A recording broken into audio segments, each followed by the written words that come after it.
Dear student, एक बार आपका फिर से फिजिक्स विद एस के ऑनलाइन क्लासेज में आपका हार्दिक स्वागत। और आपने जैसा देखा होगा कि कल आपके 12th क्लास का परिणाम भी घोषित हो चुका। सभी बच्चों ने अच्छा प्रदर्शन किया, इसके लिए मैं उनका हार्दिक अभिनंदन करता हूं तहे दिल से। और आज हम मंजिल मिल ही जाती एक दिन, ये कोई मुकद्दर के खेल नहीं होते। गैर कोशिश ही ना कर इंसान तो कामयाबी से मेल नहीं होते। मंजिल मिल चुकी है लगभग उनको काफी अच्छी तरीके से। और आज हम नेक्स्ट टॉपिक पढ़ेंगे विश्रांति काल। और जो विश्रांति काल होता है, देखो वो क्या होता है कि विश्रांति काल या इसे संकट काल भी कहा जाता है। संकट काल ये एक तरह का समय है। विश्रांति काल या संकट काल को टाउ से प्रदर्शित किया जाता है। चैप्टर नंबर 1 में पढ़ा होगा कि बल आघूर्ण को टाउ से प्रदर्शित किया जाता है। तो विश्रांति काल या संकट काल को टाउ से प्रदर्शित किया जाता है। और ये क्या होता है कि मेरे पास ये कोई चालक तार है, इस चालक तार के अंदर ये आपके इलेक्ट्रॉन बह रहे हैं। इलेक्ट्रॉन के बीच में धनात्मक रहेंगे और ये इलेक्ट्रॉन, तो इलेक्ट्रॉन और धनात्मक की विद्युत क्षेत्र है, इसको मैं क्या करूंगा, इलेक्ट्रॉन कब गति करेंगे, इस पर क्या करूंगा मैं, V वोल्ट की बैटरी लगा दी। किसकी? V वोल्ट की बैटरी लगाने से इस पर क्या आरोपित होता है, विद्युत क्षेत्र आरोपित होता है। तब है कि विद्युत क्षेत्र आरोपित करने पर दो इलेक्ट्रॉन, दो धनायनों, दो इलेक्ट्रॉनों के क्रमागत टक्कर के मध्य ये इलेक्ट्रॉन आपस में क्या करेंगे, इन टक्कर के मध्य लगा समय ही क्या कहलाता है, विश्रांति काल या संकट काल टाउ कहलाता है। इसका मात्रक सेकंड होता है और इसकी विमा क्या होती है, T1 होती है। और इसके पश्चात आप पढ़ोगे कि आपन वेग और विश्रांति काल में संबंध क्या होता है, कि आपन वेग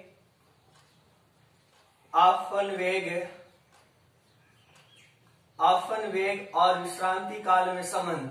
ध्यान में रखना, एग्जाम में 1 नंबर का क्वेश्चन पूछा जाता है कि आपन वेग किसे कहते हैं। मैंने बताया कि यदि इलेक्ट्रॉन आपस में गति करेंगे तो गति करने के कारण इनका क्या हो जाता है, टक्कर के कारण इनके वेग में कमी आ जाती है और फिर वापस एक औसत वेग से गति करने लग जाते हैं, जिसे आपन वेग कहा जाता है, VD ड्रिफ्ट वेलोसिटी। आपन वेग और विश्रांति काल में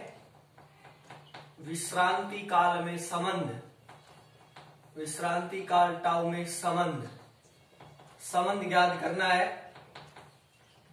इस डायग्राम से देख लो कि आपन वेग और विश्रांति काल में संबंध। मैंने मान लिया कि ये इलेक्ट्रॉन आपस में, इसमें V वोल्ट की माना मेरे पास कोई चालक तार है, उस चालक तार की लंबाई आप L ले सकते हो।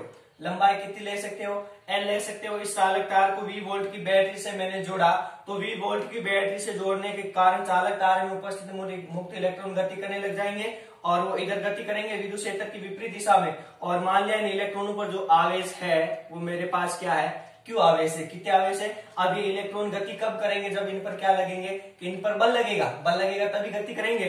तो उस बल का मान आपके पास कितना है, मैंने मान लिया F है। बल का मान कितना F है। और इस इलेक्ट्रॉन का जो द्रव्यमान है, वो द्रव्यमान मैंने क्या मान लिया, स्मॉल m है। जो गति करेंगे, जो इलेक्ट्रॉन गति करेंगे, उनका द्रव्यमान क्या मान लिया मैंने, m मान लिया। और बल के कारण इन पर क्या लगेगा, क्या उत्पन्न होता है, त्वरण उत्पन्न होता है। त्वरण उत्पन्न मैंने क्या मान लिया, वेग। और ये V वेग से गति कर रहे हैं इलेक्ट्रॉन। किस वेग से, V वेग अर्थात अपन वेग से गति कर रहे हैं। किसे गति कर रहे हैं, अपन वेग VD वेग से गति कर रहे हैं। लेकिन इनमें V वोल्ट बैटरी जोड़ने से पहले इनका जो प्रारंभिक वेग होगा वो क्या रहेगा, शून्य रहेगा। क्योंकि पहले क्या हो जाएंगे, आपस में इनकी टक्कर हो जाएगी, तो आपस में औसत वेग इनका क्या हो जाता है कि धातु में उपस्थित मुक्त इलेक्ट्रॉन का औसत वेग क्या होता है, शून्य होता है। जब इसे बैटरी से, इसे चालक तार को बैटरी से जोड़ने से पहले उनका वेग क्या हो जाएगा, अर्थात प्रारंभिक वेग U का मान क्या हो जाएगा, शून्य हो जाएगा। और ये संकट काल है, इन इलेक्ट्रॉनों की टक्कर के मध्य लगा समय क्या है, मैंने मान लिया टाउ है। क्या मान लिया, टाउ है। तो लिखूंगा कि Q आवेश का कण विद्युत क्षेत्र E में स्थित है कि Q आवेश का कण अर्थात इलेक्ट्रॉन है, इलेक्ट्रॉन कण विद्युत क्षेत्र E में स्थित है, तो लगने वाला बल, तो इस पर क्या लगेगा, बल लगेगा आवेशों के, तो लगने वाला बल, क्योंकि इस पर बल लगेगा ना तभी ये गति करेंगे। जैसे इसमें बैटरी आरोपित विद्युत क्षेत्र करते हैं, आपस में इलेक्ट्रॉन क्या करने लग जाएंगे, तो उस बल का मान क्या हो जाएगा, बल मैंने मान लिया F के, तो E बराबर आपने फॉर्मूला पढ़ा होगा कि क्या होता है F अपॉन Q। अब मैं इस Q की जगह आवेश आपके पास कौन सा है, कौन सा कण गति कर रहा है, इसको पहले वजन गुणा किया A इंटू Q। अब मुझे बताएंगे कि आवेश की जगह में क्या लिख सकता हूं, आवेश मतलब एक Q आवेश का कण, Q आवेश का कण कौन सा है मेरे पास, इलेक्ट्रॉन है, तो E लगा सकता हूं, तो F बराबर E इंटू इस E का मतलब विद्युत क्षेत्र, ये E का मतलब इलेक्ट्रॉन। इक्वेशन नंबर क्या दे दिया ए। फिर लिखूंगा कि अब क्या करने लग जाएंगे, जब इलेक्ट्रॉन गति कब करेंगे, गति कब करेंगे, जब इन पर क्या लगेगा, कुछ ना कुछ बल लगेगा। तो इलेक्ट्रॉन पर बल लगने के कारण, मान लिया इलेक्ट्रॉन का द्रव्यमान m है, तो इलेक्ट्रॉन पर बल लगेगा तो इलेक्ट्रॉन फ्री में क्या उत्पन्न हो जाएगा, त्वरण उत्पन्न हो जाएगा। उस त्वरण का मान कितना होता है, तो लिखूंगा न्यूटन की गति के द्वितीय नियम से, न्यूटन के गति के द्वितीय नियम से। अब वो द्वितीय नियम क्या कहता है कि द्वितीय नियम क्या होता है, F बराबर m है, ये फॉर्मूला होता है। यहां से A का मान ज्ञात करोगे, A का मान कितना आ जाएगा कि F अपॉन m। इसको इक्वेशन नंबर क्या दे सकता हूं मैं, 2 दे सकता हूं, आगे बात सुनना। और इसके पश्चात इधर देखो, लिखूंगा समीकरण 1 व 2 से, इक्वेशन फर्स्ट व सेकंड से, समीकरण 1 व 2 से इस F का मान है, ये समीकरण 1 से F का मान समीकरण 2 में रख दूंगा, तो A बराबर F की जगह मान रखा E into E upon M। इसको समीकरण नंबर क्या दे दिया 10। फिर लिखूंगा न्यूटन की गति के प्रथम समीकरण से, क्योंकि मुझे इनमें संबंध याद करना है, अपवन वेग और विश्रांति काल में संबंध याद करना है। न्यूटन की गति के प्रथम समीकरण से, के प्रथम समीकरण से वो क्या होता है, v बराबर u प्लस के at। और इस u का मान कितना है आपके पास, 0 मैंने बताया था। v किस वेग से गति कर रहा है, अपवन वेग vd से इलेक्ट्रॉन गति कर रहा है, तो vd बराबर इसका 0। और इस a का मान समीकरण 3 से रख सकते हो आप, e इंटू ई अपॉन n। और t मतलब इसका t मतलब समय कितना इलेक्ट्रॉन के कर्मा में टकराएंगे मैं लिखता हूं, तो vd बराबर कितना हो गया आपके पास, e अपॉन m और टाउ। ये क्या हो गया, ये क्या हो गया रे, कि vd बराबर e m और टाउ कि विश्रांति काल और अपवन वेग में संबंध आ गया कि vd बराबर e विद्युत क्षेत्र इलेक्ट्रॉन और द्रव्यमान और गुणा में क्या आ गया आपके पास विश्रांति काल।